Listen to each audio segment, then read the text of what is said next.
परम पिता परमात्मा पूर्ण ब्रह्म सर्व सृष्टि रचनहार कबीर देव जी, कबीर परमेश्वर जी हम सभी आत्माओं के जनक हैं। ये सर्व सृष्टि रचनहार हैं।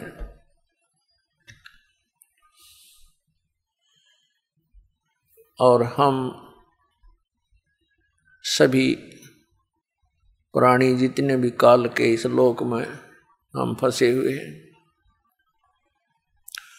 ये सभी जीव उसी परमात्मा के अंश हैं। वो हम सब का मालिक है, स्वामी है।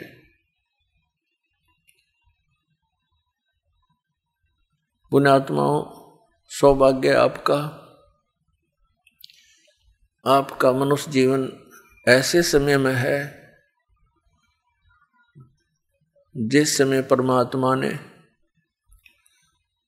इस यथार्थ ज्ञान के प्रचार का आदेश दे दिया।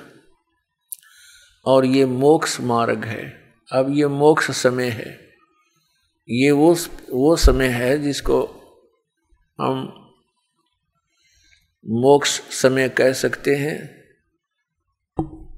ये कलयुग की बीचली पीढ़ी है।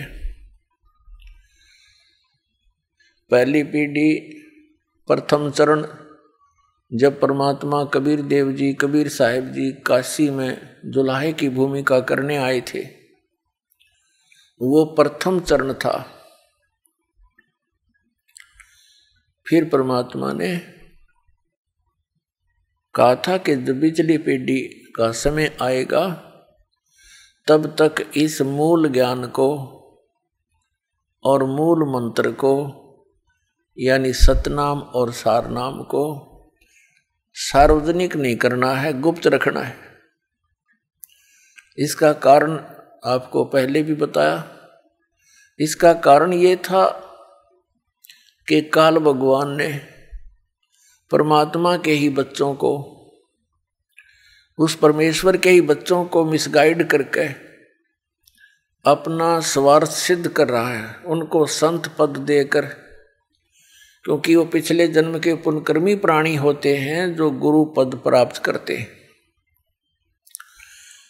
और ये उनकी पूर्व जन्म की भक्ति कमाई को नाश करवाता है गुरु पद पर बैठा के,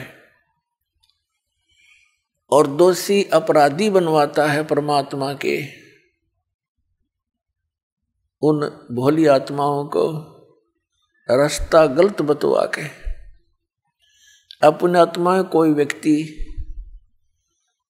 कहीं जा रहा हो, राहगीर यानी रास्ते में, और वो किसी व्यक्ति से पूछे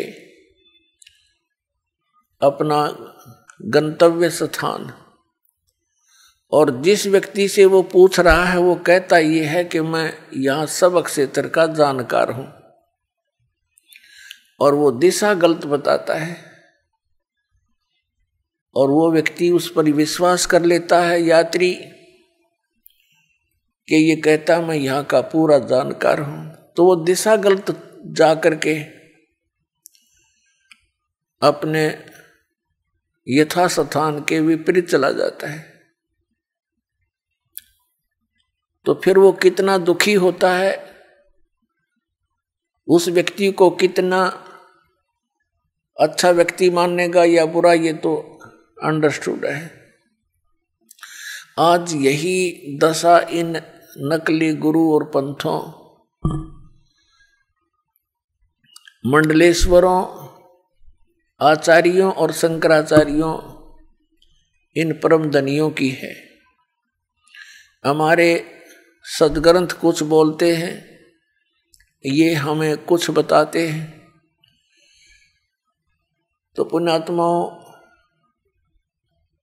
काल के द्वारा ये अध्यात्म ज्ञान इतना उलझा दिया जाता है, उसको सुलझाने के लिए स्वयं परमेश्वर आते हैं सतलोक से चलकर। तो वो परमात्मा आज से 600 वर्ष पहले काशी शहर में सन 1398 से और सन 1518 तक 120 वर्ष रहकर इस अध्यात्म ज्ञान का वर्णन किया करते थे, सुनाया करते थे। लेकिन हम अशिक्षित थे, हमारे पूर्वज अशिक्षित थे, जिस कारण से हम परमात्मा के इस यथार्थ ज्ञान को ग्रहण नहीं कर पाए। क्योंकि हमारे जो धर्म गुरु थे वो संस्कृत भाषा के विद्वान माने जाते थे और वो चारों वेदों को कंठस्थ याद भी रखते थे, जिस कारण से उनको चतुर्वेदी कहा जाता था। जिसने 3 वेदों को कंठस्थ याद कर लिया वो त्रिवेदी कहलाता था। जो 2 वेदों को याद करके कंठस्थ याद करते थे, रखते थे, उनको दिव्यवेदी कहते थे। और उनको उन वेदों का कख नहीं पता, ना पुराणों का ज्ञान हमारे धर्मगुरुओं को। तो उस समय परमात्मा ने अपना परिचय दिया था कि परमात्मा कौन है, कैसा है, वो क्या किया करता है। जो वेदों में वर्णित परमात्मा के गुण हैं उनके अनुसार परमात्मा कबीर जी ही खरे उतरते हैं, जो वेद बताते हैं। अपने आत्माओं, कबीर परमेश्वर जी ने 600 वर्ष पहले आकर के ये ज्ञान दिया था कि तुम यहाँ के रहने वाले नहीं हो, आपका ये निज स्थान नहीं है और यहाँ आप काल के जाल में फंसे हुए हो और आप जन्म और मृत्यु के दीर्घ रोग से ग्रस्त हो। लेकिन हम परमात्मा को पहचान नहीं पाए क्योंकि वो स्वयं आए हुए थे और हम सदग्रंथों से अपरिचित थे, इसलिए हम मार खा गए, हम धोखा खा गए। हम परमात्मा को छोड़कर इन काल के दूतों के बहकावे में आकर हम परमात्मा से दूर हो गए।